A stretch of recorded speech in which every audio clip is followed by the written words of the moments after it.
Hello, ഇന്നൊരു day in my ലൈഫാണ് കേട്ടോ. രാവിലെ തന്നെ ചായയും ബിസ്ക്കറ്റൊക്കെ കഴിച്ച് ഇങ്ങനെ കുറച്ച് വെയിലൊക്കെ കൊണ്ടിരുന്നു കേട്ടോ. എന്നിട്ട് നമ്മൾ രാവിലെ ബ്രേക്ക്ഫാസ്റ്റൊക്കെ കഴിക്കാനുള്ള പരിപാടിയിലായി. അങ്ങനെ പൂരിയും കിഴങ്ങ് മസാല ആട്ടോ നമ്മളൊന്ന് ഉണ്ടാക്കിയത്. അങ്ങനെ ബ്രേക്ക്ഫാസ്റ്റൊക്കെ കഴിച്ച് ഉച്ചക്കലത്തേക്കുള്ള പരിപാടി നോക്കിക്കൊണ്ടിരിക്കുമ്പോഴാണ് ഒരു ഗസ്റ്റ് വന്നത്.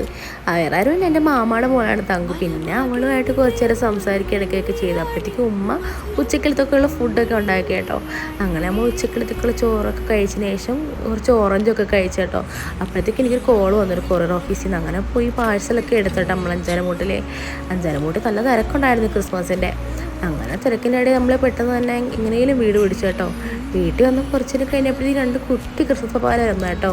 പിന്നെ അവരൊക്കെ ആയിട്ട് കുറച്ച് നേരം കളിക്കുകയൊക്കെ ചെയ്തു കേട്ടോ. നല്ലതുപോലെ വീട്ടിലുള്ളതെല്ലാം നല്ല ഹാപ്പി ആയിരുന്നു. അങ്ങനെ ഫുഡൊക്കെ കഴിക്കാൻ വേണ്ടി പോയിട്ടോ. രാത്രി സ്പെഷ്യലായിട്ട് ഉണ്ടാക്കിയ ഉപ്മാവും സോയാബീൻ ഫ്രൈ ആണ് കേട്ടോ. അങ്ങനെ അതൊക്കെ കഴിച്ച് ഞങ്ങൾ കിടക്കാറായി കേട്ടോ. അപ്പോൾ tata bye bye, see U.